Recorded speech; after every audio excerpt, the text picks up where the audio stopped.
आप देख रहे हैं एसडीएम न्यूज़। मैं हूँ रियाज अंसारी। इस वक्त मैं महाराष्ट्र के ऐतिहासिक शहर औरंगाबाद से बात कर रहा हूँ और आज का जो मेरा मुद्दा है फिर एक बार राम मंदिर के विषय को लेकर है कि देखिए सोशल मीडिया पे कुछ फेसबुक पे कुछ वीडियो वायरल हो रहे हैं कि देश का मुसलमान है तो वो 22 तारीख के दिन यानी 22 जनवरी के दिन जो है तो रेल में सफ़र ना करे, ज़्यादा सफ़र ना करे क्योंकि उस टाइम बहुत माहौल ख़राब होने का डर है और तमाम ट्रेनें फुल जाने वाली है, बहुत से लोग अयोध्या जाने वाले हैं। उस दिन एक माहौल गर्म हो सकता है, हालात ख़राब हो सकते हैं, इस तरह की मतलब बातें कही जा रही है और वो वीडियो वायरल भी बहुत हो रहा है। और दूसरा अखबारात में हमने एक दो रोज़ पहले देखा कि हमारे इस्लामी तंज़ुमे के तमाम बड़े ज़िम्मेदारान, उनके सरबराह बोलिए, उनकी भी एक मीटिंग हुई। पेपर में आया कि उनकी तरफ से बयान जारी हुए कि भाई राम मंदिर पे सुप्रीम कोर्ट का जिस तरह फैसला आया था वो पूरे मियार पे नहीं उतरता, वो कहीं इंसाफ पर मबनी नहीं है, वो एक आस्था का मामला है। वो ऐसी बातें चल रही है और एक तरफ ये कोशिश चल रही है कि देश में हिंदू मुस्लिम एकता कायम रहे। 2024 का इलेक्शन जो एक तरह की आर पार की लड़ाई है, 2024 का इलेक्शन तय करेगा कि ये देश कौन से रुख पे जाएगा, हिंदुत्व पे जाएगा क्या और ज़्यादा सेकुलरिज्म मजबूत होगा। ये 2024 के इलेक्शन के बाद सूरत हाल वाज़ी हो जाएगी। लेकिन एक अजीब कश्मकश है कि जिस तरीके से मुनज़्ज़म तरीके से एक प्री प्लान हम कह सकते हैं कि राम मंदिर के इश्यूज़ को उठाया जा रहा है, तो जिसकी वजह से देश के 100 करोड़ हिंदू भाइयों को सीधे सीधे तौर पर गलत मैसेज जा रहा है, सीधे तौर पर गलत मैसेज आ रहा है। और जो लोग कोशिश कर रहे हैं देश में एकता की, भाईचारगी की, हिंदू मुस्लिम एकता की जो भी है, वो बिल्कुल उसका कोई असर होने वाला नहीं और आपकी तमाम कोशिशें ज़ाय होने वाली है, पानी में जाने वाली है तमाम कोशिशें। क्योंकि राम मंदिर का जो मामला है पूरी दुनिया में, पूरी दुनिया के हिंदू जहाँ भी वो रचते हैं बसते हैं और ख़ास करके हिंदुस्तान में जो 100 करोड़ जो लोग हैं जो राम मंदिर पे आस्था रखते हैं, श्री राम भगवान पे आस्था रखते हैं, तो कहीं ना कहीं वो लोगों को एक ठेस पहुंच रही है और वो लोगों को सीधे तौर पे गलत मैसेज आ रहा है कि हमारे इतने बड़े खुशी का दिन आ रहा है या जो भी है, और ये लोग ऐसी कैसे बयान दे रहे हैं। तो देखिए जब सुप्रीम कोर्ट का फ़ैसला आ गया और सुप्रीम कोर्ट के फ़ैसले के आने के बाद यकीनी तौर से काफ़ी लोगों ने नाराज़गी का इज़हार किया और सुप्रीम कोर्ट के फ़ैसले में जो रिमार्क आए थे, जैसा उसमें आस्था का मामला था, जो भी चंद बुनियादी बातें थी उसको उजागर किया गया। उसके वक्त के बाद वो थम गया मामला। उसके बाद हम समझते हैं कि 22 जनवरी के बाद राम मंदिर कहीं ना कहीं पूरे पाए तकमील को पहुँच रहा है।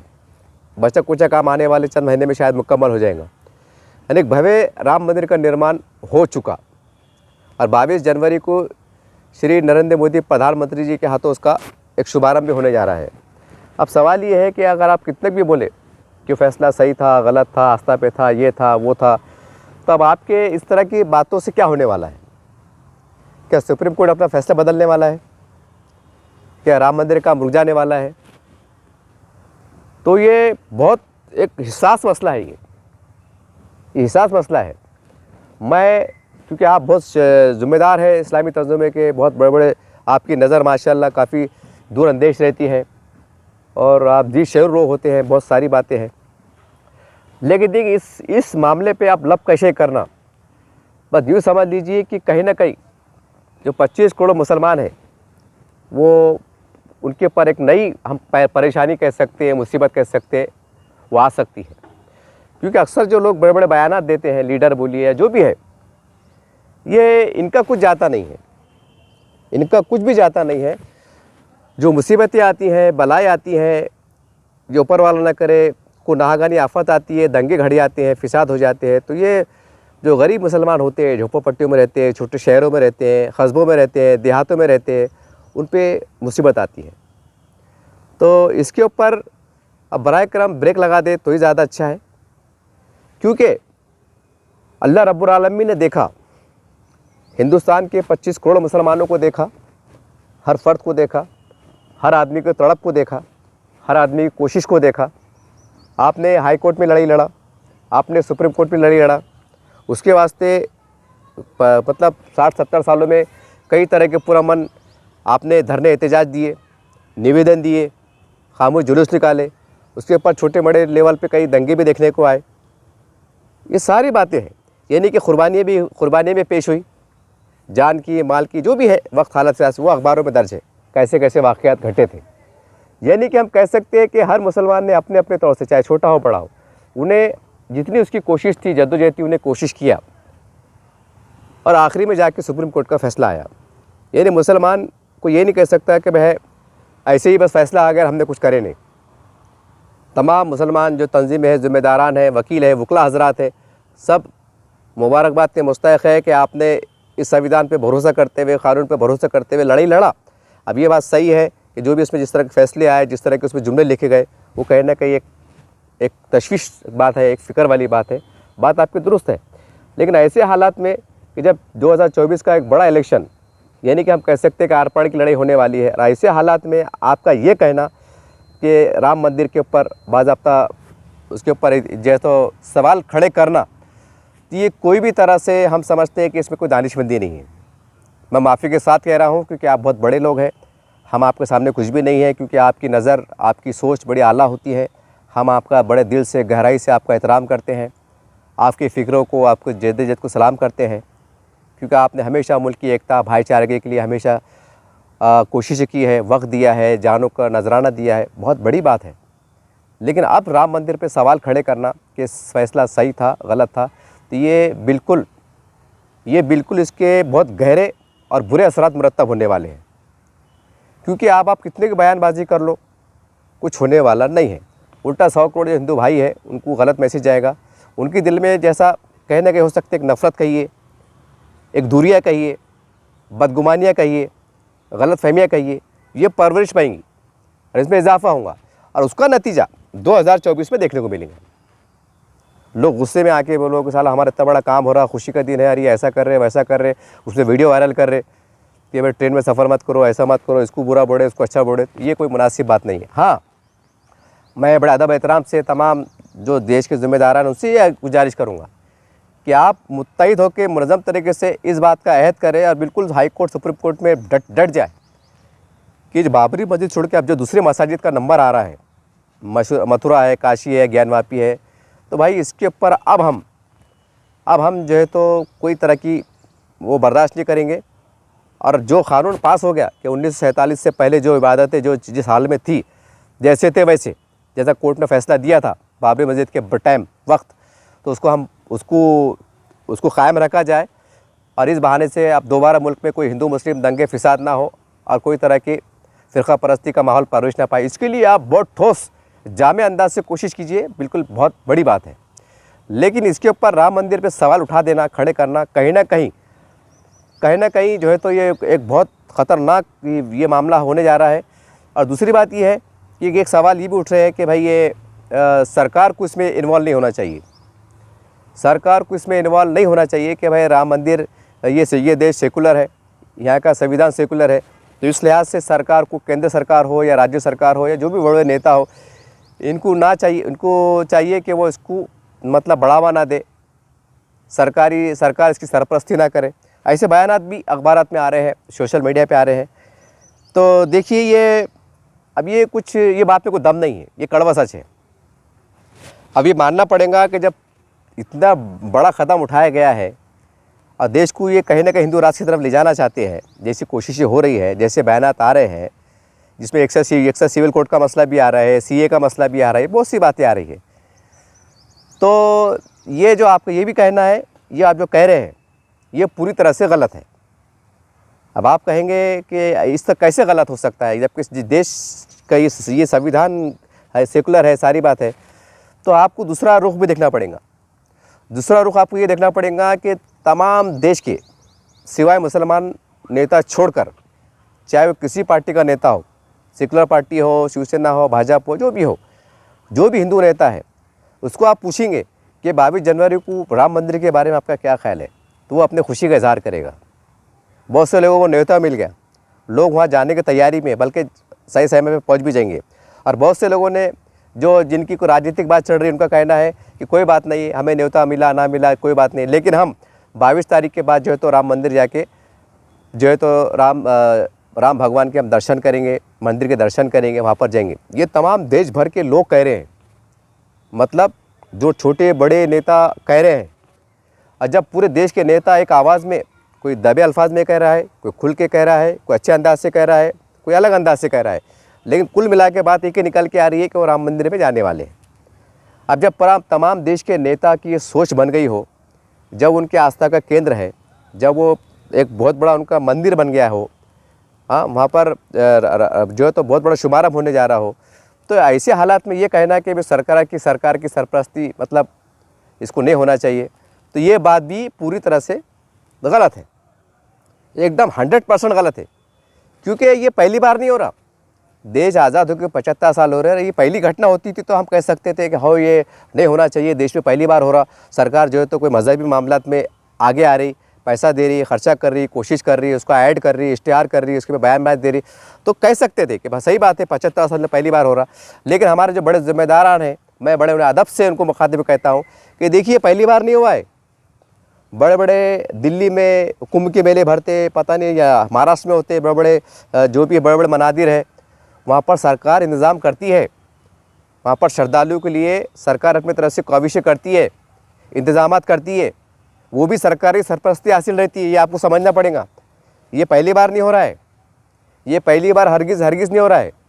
इतना है कि पहले जो होता था उसको हाईलाइट नहीं किया जाता था, लेकिन ये मामला हाईलाइट हो रहा है। तो ये कहीं ना कहीं उनका मजहबी मामला है, ये उनका अपना ज़ाती आस्था का मामला है। तो उसमें हमको बोले तो 25 करोड़ मुसलमानों का कोई दखल देने की ज़रूरत नहीं, क्योंकि जो होना था हो गया। मैंने पहले कहा, ज़्यादा बात को दोहराना मकसद नहीं है। हाँ, लेकिन बाबरी मस्जिद के बाद जो मस्जिदों का नाम लिया जा रहा है, तो हम पूरे देश के मुसलमान, तमाम लीडरशिप, तमाम तंजीम जिम्मेदारान सुप्रीम कोर्ट का उस हवाले के ऊपर डट जाए, सरकार से बात करें, कोर्ट में खड़े रह के बात करें कि 1947 से पहले जो इबादत गाह का जो वजूद था, जो मुकाम था, वो जैसे थे वैसे रहेगा, ये बात आई थी। तो हम उसके लिए एक लाहेअमल तैयार करें। सेकुलर जो लीडर है देश के, जो हिंदू मुस्लिम एकता पर यकीन रखते हैं, विश्वास रखते हैं, उनसे हम मुलाकात करें, उस माहौल को तैयार करें, ताकि इसमें हमारी जो 125 करोड़ देश का जो मुल्क है, 150-125 करोड़, ये भी हम कहीं हम मिलजुल के रह सके, जिसमें देश की बका भी है और ख़ुद 25 करोड़ मुसलमानों के तहफ़्फ़ुज़ का मसला भी है।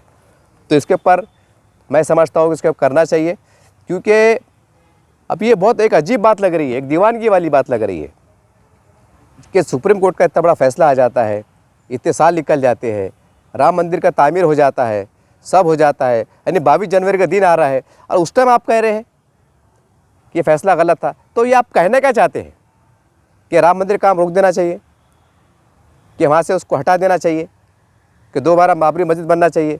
ठीक है, आपने अदा कर दिया कि भाई एक मुसलमान के नज़दीक शरई एतबार से जो मस्जिद थी क़यामत तक मस्जिद रहती, बात सही है, हर मुसलमान का अक़ीदा है, हर मुसलमान का अक़ीदा है। लेकिन अभी जो हालात चल रहे हैं, जो सूरत हाल है, तो उसको देखते हुए, और चूँकि 25 करोड़ के मुसलमानों के हम कह सकते हैं कि उनके जान माल के तहफ़्फ़ुज़ का मसला है, क्योंकि बाबरी मस्जिद की फ़िसाद के टाइम, मतलब जब डिमोलिश हुई थी, जब शहीद हुई थी, उसके बाद मुल्की सतह पे कितने हालात बिगड़े थे, ये आपने देखा। अब सोचिए अगर नए हालात में अगर कुछ उलटफेर हो जाएगा, या कोई अल्लाह ना करे कुछ घटना हो जाएंगी, तो कितने ख़तरनाक उसके असरात मुरत्तब होंगे। अल्लाह ना करे, ऊपर वाला ना करे, हर कोई बड़े पैमाने पर दंगे भड़क सकते हैं, फ़िसादात हो सकते हैं, कई मासूम जानें ज़ाय हो सकती हैं, हज़ारों करोड़ों नुकसान हो सकता है। तो ये पहलू को भी आपको सामने रखना पड़ेगा। आप हल्लू से जो है तो कभी लखनऊ में, कभी दिल्ली में, कभी बंगाल में, कभी बम्बई में, तो कभी चेन्नई में, कभी मद्रास में एक मीटिंग ले रहे, और मीटिंग में बोले कि ये हल्लू से बोले कि सुप्रीम कोर्ट का फैसला गलत था। अरे भाई, आज आप बोल रहे क्यों, आप ये बोल रहे क्यों, और ये भी क्यों बोल रहे कि सरकारी सरपरस्ती हासिल है? करन दो। वो आपके बोलने से रुकने वाले थोड़ी है, बल्कि आपके बोलने से डबल जिद पैदा होंगी, डबल ट्रिपल जिद पैदा होंगी। डबल, क्योंकि चाहते ये ना कि भाई इधर मुसलमान कुछ चिल्ला पुकारा करे, तो उसके आड़ में इधर और राजनीति तेज़ हो जाए। भाई आप बोल दो कि ठीक है भाई, सुप्रीम कोर्ट का फैसला आया था, जो भी था, जैसा भी था, हमने अल्लाह रसूल पे छोड़ा है, अल्लाह वक्त आने पे जो भी हमारा एक निज़ाम, अल्लाह का निज़ाम चलता है, ठीक है। जितने आपने कोशिशें करना थी, काविशें करना थी, करे, जानों का, मालों का, वक्त का, धरने, निवेदन, आंदोलन, आपने कुर्बानियाँ दिए, आपकी कुर्बानियों को सलाम है। लेकिन जब सुप्रीम कोर्ट का फैसला आ गया तो फिर उसके ऊपर कोई तरह का ऐसा बयान देना ये पूरी तरह से गलत है। सवाल ये है कि अब नए हालात में जिस तरह के फैसले आ रहे हैं, जिस तरह की सरकारें बनने वाली है, जिस तरह के अज़ाम ज़ाहिर किए जा रहे हैं, वैसे हालात में 25 करोड़ मुसलमान और 25 करोड़ मुसलमानों की क़यादतें और उनके ज़िम्मेदारान हम एक ऐसा रास्ता बनाने के अभी से कोशिश करें कि अल्लाह ना करे आने वाले वक्त में अगर उलट फिर होता है तो 25 करोड़ के मुसलमानों के जो अक़ायद का मसला है, शरीयत का मसला है, मसाजिद का मसला है, हमारे खानखाएँ हैं, दरगाहें हैं, क़ब्रिस्तानें हैं, तो हम इसके बाविखार तरीके से हम कैसा चल सकते हैं, ये हम अभी से एक कोशिश करें, बीच का रास्ता निकालें तो हो सकता है कि चंद सालों में ये रास्ता हमवार हो सकता है।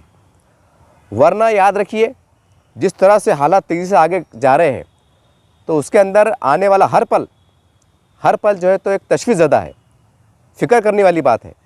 तो ऐसे हालात में मेरी तमाम से गुजारिश है कि देखिए, अभी हिंदुत्व पे आप बात मत करो।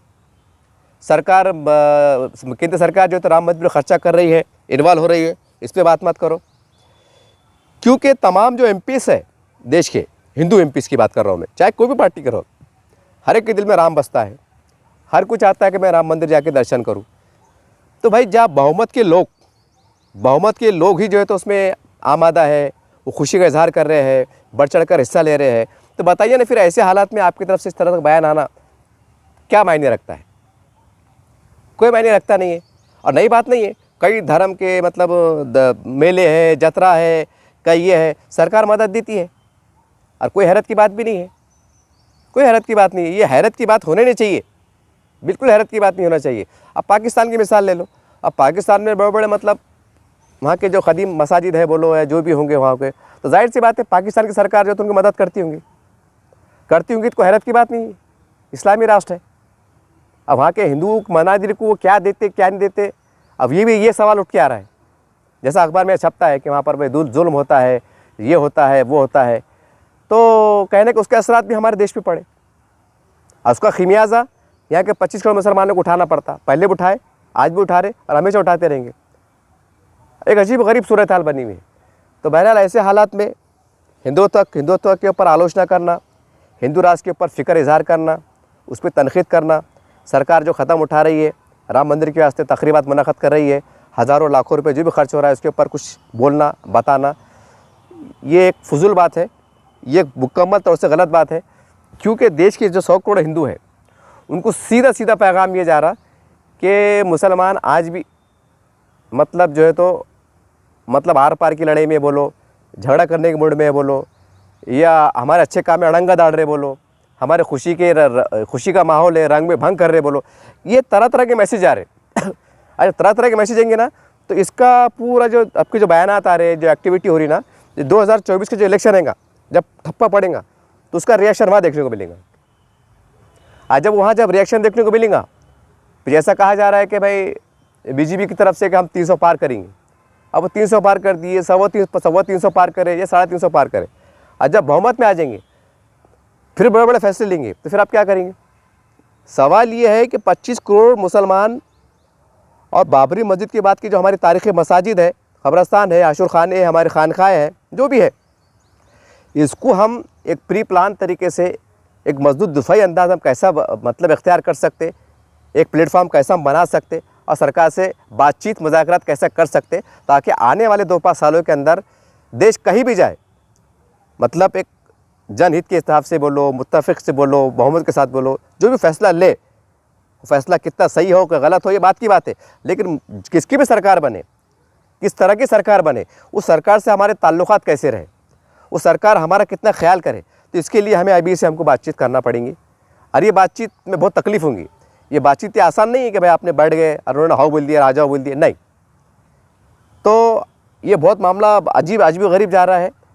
और सेकुलर पार्टी के जो बहुत बड़े नेता है, मैं फिर एक बार दोहरा दूँ, हिंदू नेता है, वो भी कहीं ना कहीं श्री राम भगवान में आस्था रखते हैं, राम मंदिर के तामीर से उससे खुश है।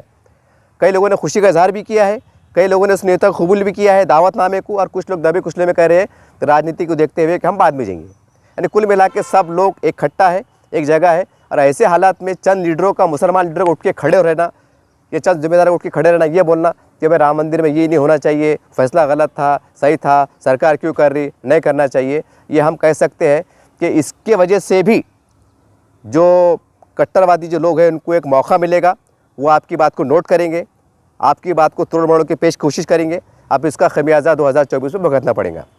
और एक बात ये भी है कि जब भी हम देखते हैं हज़रत निज़ामुद्दीन औलिया रहमतुल्लाह अलैह, दिल्ली में दरगाह शरीफ है, ख्वाजा गरीब नवाज़ दरगाह रहमतुल्लाह अलैह वहाँ पर है, हम देखते हैं तमाम हिंदुस्तान भर के जो मुख्यमंत्री बोलिए, राज्यपाल बोलिए, कोई बड़े नेता बोलिए, हमारे देश के प्रधानमंत्री बोलिए, इंदिरा गांधी के टाइम से लेकर जो भी है, हर एक ने जो है तो वहाँ पर हाज़िरी दी, वहाँ पर माथा टेका, वहाँ पर ज़ियारतें की, अपने आस्था के मुताबिक उन्होंने ज़ियारतें की। और हर साल जो है तो आज भी ख्वाजा अजमीर रहमतुल्लाह अलैह की बारगाह में प्रधानमंत्री की तरफ से, हर पार्टी के सरबराह की तरफ से चादर पेश की जाती, चादर पेश की जाती कि यार ये दुआ की जाती कि भाई मुल्क में एकता भाईचारगी कायम रहे। मैं ये चाहता हूँ कि देखिए, जब केंद्र सरकार की तरफ से चादर पेश की जाती, इंतज़ामात दिए जाते, ठीक है, इतना बड़ा ख़र्चा नहीं करते, लेकिन कहने के वो चादर भेज के या उनकी तरफ से नुमाइंदा जब दरगाह शरीफ में जाता, जो भी गुलाए अक़ीदत पेश करता, एकता का पैगाम देने की कोशिश करते आप, तो ये भी एक बहुत बड़ा कदम है। और ये आज से नहीं हो रहा है, ये कई सालों से परंपरा चल रही कि हर स्टेट का जो बड़ा नेता होता है, मुख्यमंत्री होता है या पार्टी का कोई सरबराह होता है, तो वो वहाँ पर जाता है, वहाँ हाज़िरी देता है। तो कहीं ना कहीं वो उन्होंने भी जो है तो जो दरगाह के बहाने से सही उन्होंने अपना योगदान दिया, उसका एहतराम किया, उन्होंने भी कोशिश की कि भाई हम भी जो है तो हिंदू मुस्लिम एकता को मानते, चाहे उसमें अब कितनी राजनीति होती है वो बात अलग है, लेकिन कहीं ना कहीं कोशिश होती है।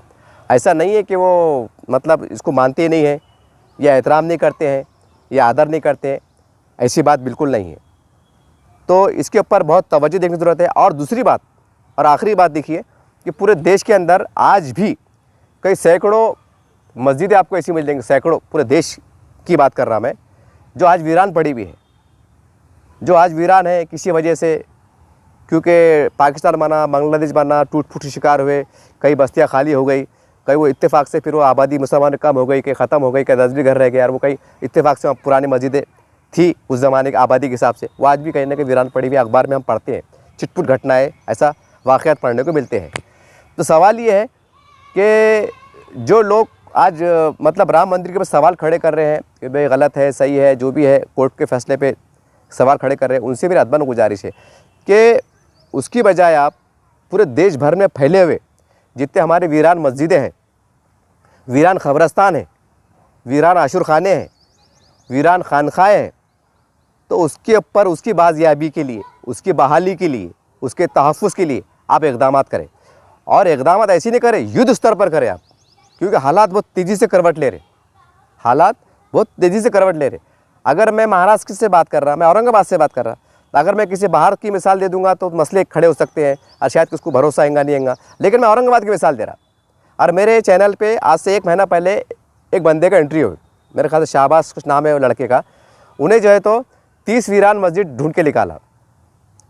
उसको लोगों ने बोले यार मस्जिद है, इसकी बेरमती हो रही, दरगाह है, ये है, 30 क्या, उसके पास बाज़ाब्ता गेजेट के कागज़ भी है।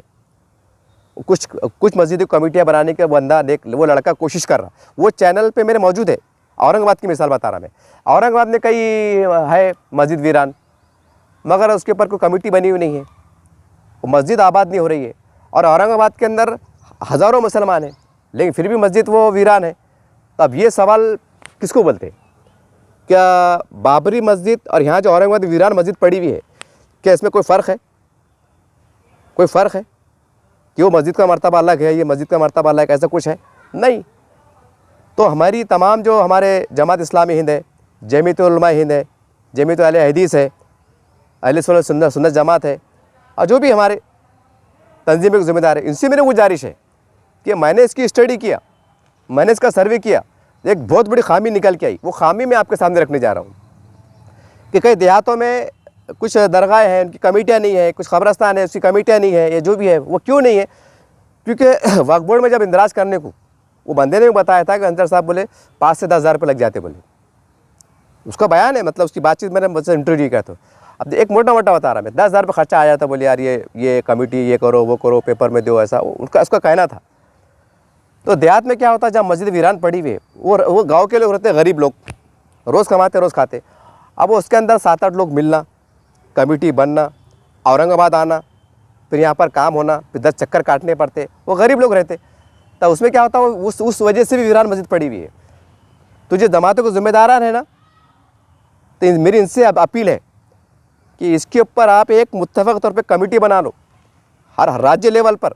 महाराष्ट्र में अलग, समझ रहे हैं आप, उत्तर यूपी में अलग, ऐसे, और उसके बाद उसके साथ साथ फिर ज़िले के साथ फिर ताल्लुक़े में।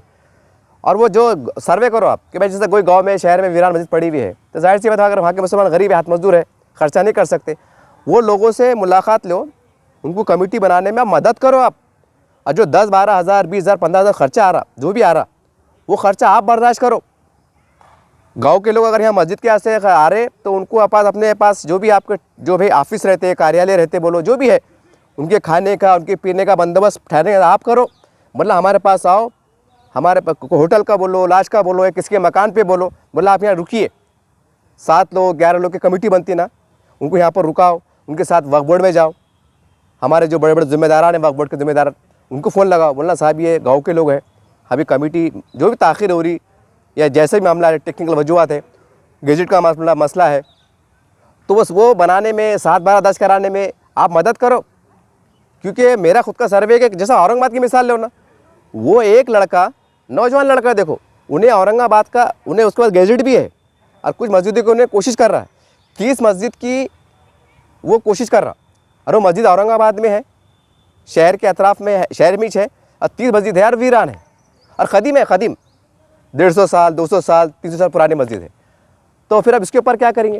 तो हमारा काम ये है कि पूरे मुल्क भर में जहाँ पर हमारे खानकाएँ हैं जो किसी वजह से रजिस्टर्ड नहीं है, ये रजिस्टर्ड थी, उसको ये तो रिन्यूअल नहीं कराए, क्योंकि पैसा लगता ना, 2 साल का, 3 साल का, फिर पैसे भरो, ये करो, वो करो। तो इसके ऊपर भी हमको फोकस करने की ज़रूरत है। हर गांव के अंदर उनको पूछो भाई क्या बात है, रिन्यूअल क्यों नहीं करे, कमेटी क्यों नहीं बनी? तो मसला सिर्फ पैसों का है और वक्त देने का है। अब गरीब मुसलमान 10 चक्कर मारते हैं, सबको मालूम वक्फ बोर्ड का कितना बुरा हाल है, 4-4 साल चक्कर मारते, को साल को 2 साल को, पेपर में आता। अब वो गरीब लोग, जो गांव के लोग हैं, जो वीरान मस्जिद है, अब उनको मालूम है कि यार वक्फ बोर्ड का हम कमेटी डालेंगे, वो सुनते नहीं, फिर वो बोलते ये लाओ, फिर बोलते वो लाओ, जो भी है जैसा तरीक़ेकार रहता। अभी काम धंधे छोड़ के ये काम करेंगे तो गरीब लोग बर्दाश्त कहाँ से करेंगे? गरीब लोग कहाँ से बर्दाश्त करेंगे? ये चारों जमातों के ज़िम्मेदारान से मेरी अदबन गुजारिश है कि इसके ऊपर आप लाहेमल तैयार करो, एक लाहेमल तैयार करो। हमारे पास जो ज़कात का निज़ाम है, अतियात का है, सदक़े का है, खैरात का है, मदद का है, इमदाद का है, उसके ज़राए से वो पैसा कमेटी पे खर्च करो, उसको मेंटेन करो। अगर जमात इस्लामी कर रही, जमीयत उलमा हिंद कर रही, जमात अहले सुन्नत जमात कर रही, या अहले हदीस कर रही है, जो भी है, मेंटेन करो कि भाई जमात इस्लामी के ज़ेर एहतमाम जो तो महाराष्ट्र में इतने कमेटियों को बनाने में मदद की गई, और वो कमेटी का पूरा खर्च जमात इस्लामी ने बर्दाश्त करी, जमीयत उलमा हिंद ने बर्दाश्त करी। ये ऐसा तरीके से काम करेंगे तो काम आगे बढ़ेगा।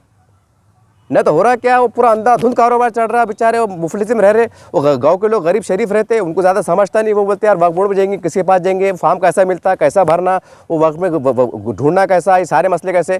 तो इसके ऊपर आपको एक 4-5 लोगों की ऐसा कमेटी बनाना पड़ेगी, हर ताल्लुका लेवल पर, हर ज़िला लेवल पर कमेटी बनाना पड़ेगी, और उनको जिम्मेदारी देना पड़ेगी कि अतराफ़ में जो ये रिकॉर्ड के हिसाब से हमारे जो ऐतिहासिक दरगाहें हैं, ख़बरस्तान है, खानखाएँ हैं, मसाजिद है, उसकी कमेटी का इंदराज क्यों नहीं है तो कैसा है, रिन्यूअल है नहीं है, ये सारी बातों में आपको उनकी मदद करना पड़ेगा हर तरीके से। कि बोलना भाई तुम यहाँ पर आ जाओ, तुम्हारे आने का, जाने का, खाने का, पीने का, यहाँ तक कि जो टैपिंग करते से 30 रुपये भी हम देंगे, क्योंकि आप गरीब लोग हैं। और किसी ने अगर कर लिया अपने तरफ से तो अल्हम्दुलिल्लाह बहुत अच्छी बात है। लेकिन ये ज़्यादातर ये मामला है। अब औरंगाबाद की मिसाल लो ना, मैं आपको फिर बोल रहा कि 30 मसाजिद है, वो अकेला बंदा कर रहा, अब वो पैसे नहीं है, अब उन्हें बड़ा देख एक मतलब 10,000 तक खर्चा आ रहा, बोले कम ज़्यादा मिला के, वो मेरे रिकॉर्ड पे है वो। तो आप कैसा करते? और हम जो है तो बाबरी मस्जिद का जो है तो गम लेके बैठे। अब ठीक है भाई, अल्लाह का घर है, वो क़यामत तक रहने वाला, इससे इनकार नहीं कर सकते।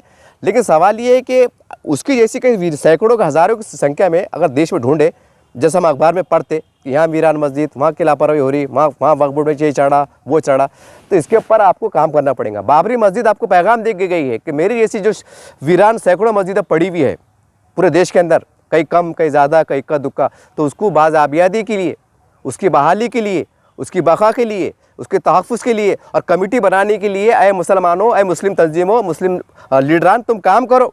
ये पैगाम छुपा हुआ है, ये पैगाम छुपा हुआ है। तो मैं समझता हूँ कि इसके ऊपर आपको बहुत ज़्यादा काम करने की ज़रूरत है, बहुत ज़्यादा काम करने की ज़रूरत है। क्योंकि सुनने में आ रहा है कि आने वाले 24 में जैसा वक्फ बोर्ड ख़त्म करने की बात की जा रही है, ये सारी बात है। तो ये वक्त से पहले कोई दरगाह का इंदराज है, ये सारी बातें है, ये खानखा है, ये इसकी कमेटी बनाओ और कमेटी बनाने के लिए इसके अंदर नौजवानों को तैयार करो, पढ़े लिखे को लोग तैयार करो। इसके ऊपर आपको मेहनत करना पड़ेगा साहब, मेहनत करना पड़ेगा। जब तबलीग जमात ने कैसे हम घर घर जाते, महल्ले महल्ले जाते, गांव में जाते, खटका मारते, ये करते, इस अंदाज से तो आपको मेहनत करना पड़ेगा कि भाई आपके गाँव में दरगाह है, कमेटी क्यों नहीं है, वो बड़े वो उसकी सुन रहा नहीं, को खेती बाड़ी में जाते, खेत में काम को जाता, बहुत बुरे हाल है। तो ये आपको जो है तो इसका एक अलग रिकॉर्ड बनाना पड़ेगा कि जहाँ गुर्बत ज़्यादा माहौल है लेकिन वहाँ कोई ऐतिहासिक मस्जिद है तो उसकी कमेटी का सालाना जो खर्चा रहता है रिन्यूअल का, इसका उसका जो भी है थोड़ा, तो इसका एक अलग से रिकॉर्ड मेंटेन करके आपको खर्चा बर्दाश्त करना पड़ेगा कि भाई ये फ़ला जमात ने, फ़ला तंजीम ने, फ़ला खेड़े में, फ़ला पाड़े में, फ़ला देहात में, फ़ला ग्रामीण में, फ़ला शहर में वहाँ खड़े करने का काम करी, उसका खर्चा बर्दाश्त करी, उसका खर्चा इतना है, वो पूरा लेखी में रिकॉर्ड में रखेंगे तो माशाअल्लाह बहुत बड़ा काम हो जाएगा। ये बहुत ज़रूरी चीज़ है ये। मैं औरंगाबाद की मिसाल, मैं हैरान है कि औरंगाबाद इतना बड़ा शहर है, हज़ारों लाखों की आबादी है और वहाँ पर कई मस्जिद वीरान है। मेरे इंटरव्यू में मौजूद है, उसकी गैजेट में मौजूद है, तो उसके ऊपर फिर कोई हरकत क्यों नहीं कर रहा? उसके ऊपर हरकत क्यों नहीं कर रहे आप? वो कमेटी है, वो वीरान मस्जिद कौन सी है क्या, इसके ऊपर आपको काम करना पड़ेगा। नहीं तो होगा क्या, फिर वो खालू से फिर वो एक हवा उठेंगी, अरे फला गाँव में, गंगापुर में, वैजापुर में, अम्मुक ढम्मुक में एक मस्जिद थी, वहाँ पर जो है तो किसने कुछ ला के रखकर वहाँ मंदिर बनाने की तैयारी कर रही, फिर और लड़ाई, फिर और झगड़े, फिर और मतलब तमाशे। तो ये कर रहा कौन, ये मौके फराहम कर रहा कौन? ये कई है, मेरी नज़र में 2-5 है। लेकिन ये सवाल है ना, अरे भाई आपको ऐसे लोग खड़े करना पड़ेंगे। और आजकल मसला से पैसों का आके टिका हुआ है कि भाई चक्कर कौन मारेगा, तो आपको उसके लिए 2-4 बंदे वो करना पड़ेंगे। जैसा आपने अगर औरंगाबाद ज़िले का कुछ मिसाल के तौर पर, जैसा औरंगाबाद 30 मस्जिद है और ढूंढ के निकाले तो और 20 से निकल लेंगी, तो 50 मस्जिद का भाई कोई तंजीम के पास पूरा रिकॉर्ड डाटा, वो कमेटी वालों का फ़ोन नंबर, जैसा वैजापुर का मसला है, गंगापुर का मसला है, फ़ोन करके बोलना, हाँ भाई अकबर भाई वो साहब ने जो है तो पीर को बुलाया, तुम वक्फ बोर्ड में आ जाओ, तुम्हारे 2-5 लोग लेके आ जाओ, तो उनको बुलाओ, उनको वहाँ नुमाइंदगी करो, वहाँ खड़े रहो, साहब से बात करो, उनको जो टेक्निकल मसले कानूनी एतबार से जो भी साफ़ सुथरा मामला उनको क्लियर करके दो, उनको यहाँ पर ठहरने का बंदोबस्त करो, खाने का पीने का। मैंने कई वक्फ बोर्ड में देखा बेचारे तल करते थे, दूर दूर से आते, भजी पाव खाते आ रहे, कहीं के वास्ते, खबरस्तान के वास्ते आ रहे, मस्जिद के वास्ते आ रहे, खानखा के वास्ते आ रहे, और बाहर बैठ रहे और दिन भर बैठ रहे, साहब मीटिंग में है, साहब नहीं है, साहब कहेंगे मालूम नहीं। अरे ये अल्लाह का काम है, ये दीन का काम है। तो दीन के काम में हमारा एक तरफ ये हाल है, और एक तरफ जो है तो रात भी मेहनत चढ़ रही, एक तरफ इज्तिमा चढ़े, एक तरफ कोशिश चढ़ रही, एक तरफ क्या चढ़ रहा, और एक तरफ वक्फ बोर्ड में ही चढ़ रहा। अब क्या है ये, दिमाग काम नहीं कर रहा। तो बहरहाल ये बहुत बड़ा बाबरी मस्जिद ने तमाम देश के 25 करोड़ मुसलमानों को, तमाम इस्लामी संगठन के ज़िम्मेदारों को और तमाम लीडरान को जो ये कह रहे हैं कि भाई वह राम मंदिर बना वो गलत है, वो ऐसा है, क़यामत तक रहेंगी, ऐसा रहेंगी, तो मैं तमाम जितनी भी है देश के खासदार है और ख़ासकर मुसलमान खासदार है और मुसलमान आमदार है या मुसलमान सरपंच है या जो भी है, आप अपने अपने क्षेत्र में देखो कि कहाँ पर जो है तो आसार ख़दीमा के तहत मस्जिद आती, ख़बरस्तान आता, उसका कितना बुरा हाल है तो क्या है, और उसके ऊपर एक कमेटी बना के उसको नामजद बना के उसको वो करो आप। ये है असल काम करने की ज़रूरत। और ये राम मंदिर के ऊपर है ना तो थोड़ा बोलो ही नको, सुप्रीम कोर्ट का फैसला आ गया और हमने अल्लाह पे छोड़ दिए। फ़र्ज़ करो को बहुत बड़ा पत्रकार आ गया, कल तक परसों तक बोलते ना नाम है कैसे, कल तक परसों तक, मैं अलग हिसाब से बोला, किन्हें पूछा, हाँ फला साहब वो राम मंदिर बन रहा, क्या है आपके? बोलेंगे बोलना भाई सुप्रीम कोर्ट का फैसला आ गया और हमने अल्लाह रसूल छोड़े, ये बात ख़त्म करो बोलना पत्रकार साहब, अब दूसरी बात करो बोलना, सीधा टट मार दो। क्योंकि हो रहा क्या मालूम क्या, वो सामने वाला उसका रहा, फिर अपने जज्बात भड़क जाते वो, क्योंकि जब मस्जिद का मामला आता, कुरान का आता, शरीयत का आता, फिर मुसलमान देखता नहीं, वो तो जान देने को जो है तो शहादत समझता, तो बोलना कौन सी खास बात रहती। एक मिसाल जैसा, तो भाई हालात को देखो कि भाई अपने बोलने से बताने से कोई शहर में कोई ज़िले में वातावरण टाइट हो जाएगा, दंगा हो जाएगा, फिसाद हो जाएगा, तो गलत बात है ना। तो सीधा पत्रकारों को बोलो आप, जिन्हें जो भी पत्रकार जो पत्रकार ऐसी हरकत कर रहा, चाहे सोशल मीडिया का हो या बड़ा मीडिया का हो, अगर आपको पूछा कि मोदी जी ने ये बोले या मोदी जी वहाँ पर सीढ़ियाँ चढ़ रहे थे या राम मंदिर फला डर गया, वो नहीं गया, आपका क्या ख्याल है? तो बोलना पत्रकार साहब ज़रा दूसरे कुछ काम धंधे है कि नहीं बोलना।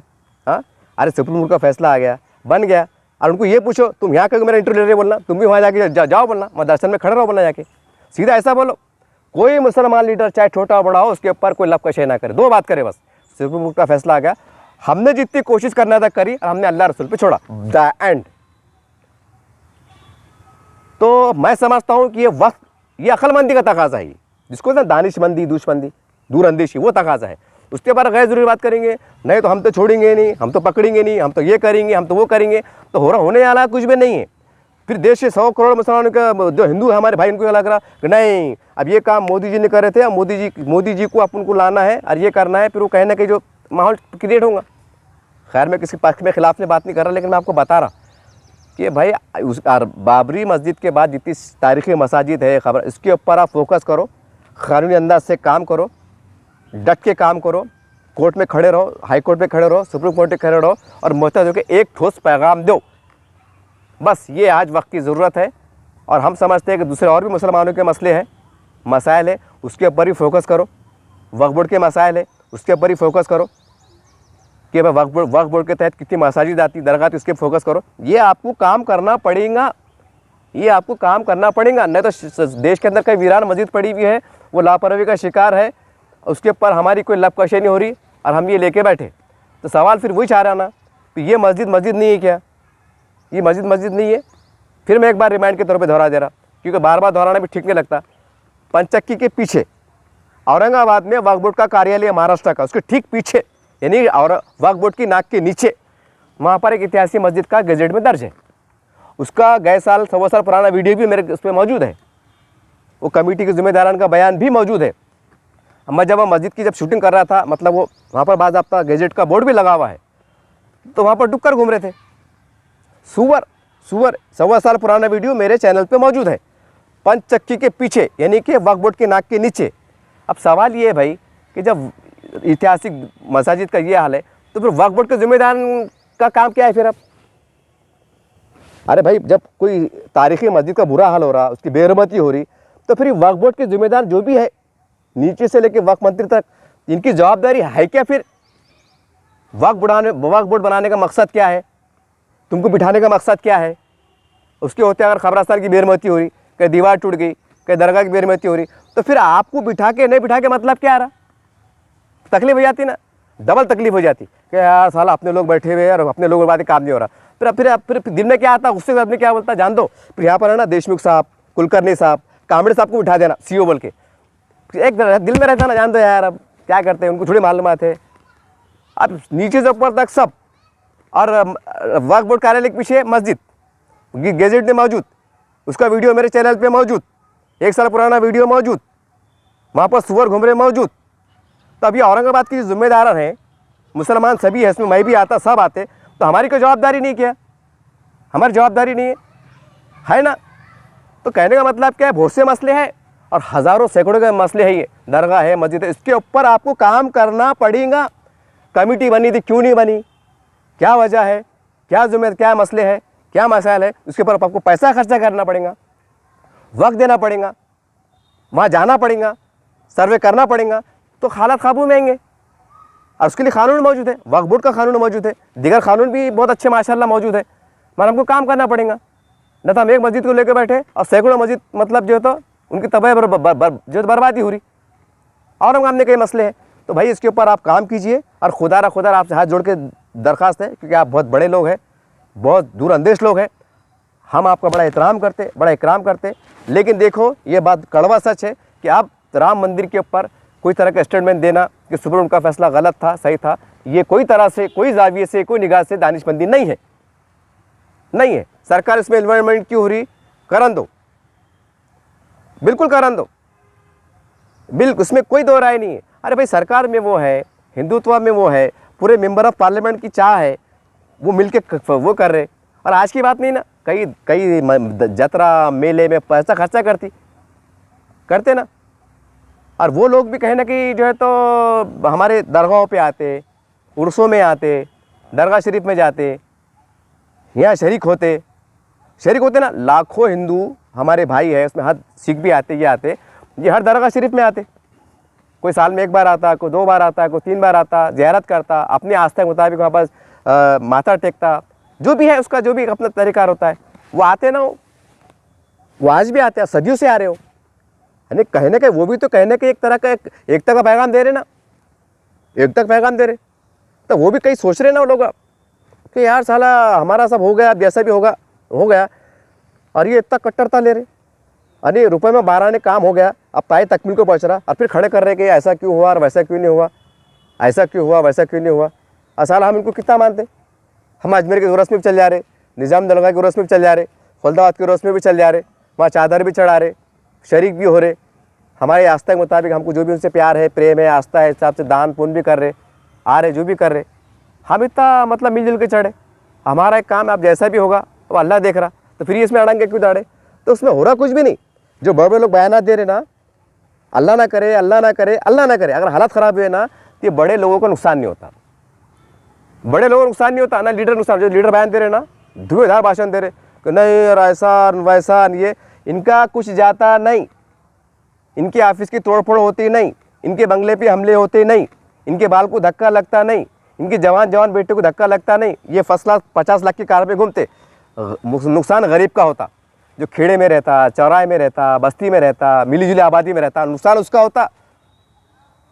नुकसान गरीब के, गरीब मुसलमान जिसका कोई खुशो नहीं थी, गोली उसको लगती, जख्मी वो होता। ऐसे बेटियों की इज्जत पामाल होती, अखबार में आता, जो हो चुका उसकी बुनियाद पे कह रहा हूँ, किसका कुछ जाता नहीं, किसका कुछ जाता नहीं। तो खुदारा गौर करो। हाँ, तुम अगर ये बोलेंगे कि ये मामला ख़त्म हुआ, जैसा आप डंकी चुपड़ा को जो कर रहे ना, जो जज्बात में लाने की कोशिश कर रहे, अब मैं थोड़ा टेढ़ा होकर बोल रहा, आप ये बोलो कि जहाँ भी धरना निकलेंगे सबसे पहले हम आगे बढ़ेंगे, लाठी चार्ज हम खाएंगे, जेल में हम जाएंगे या गोली भी हम खाएंगे, तो हम मानेंगे भाई तुम्हारी बात में दम है।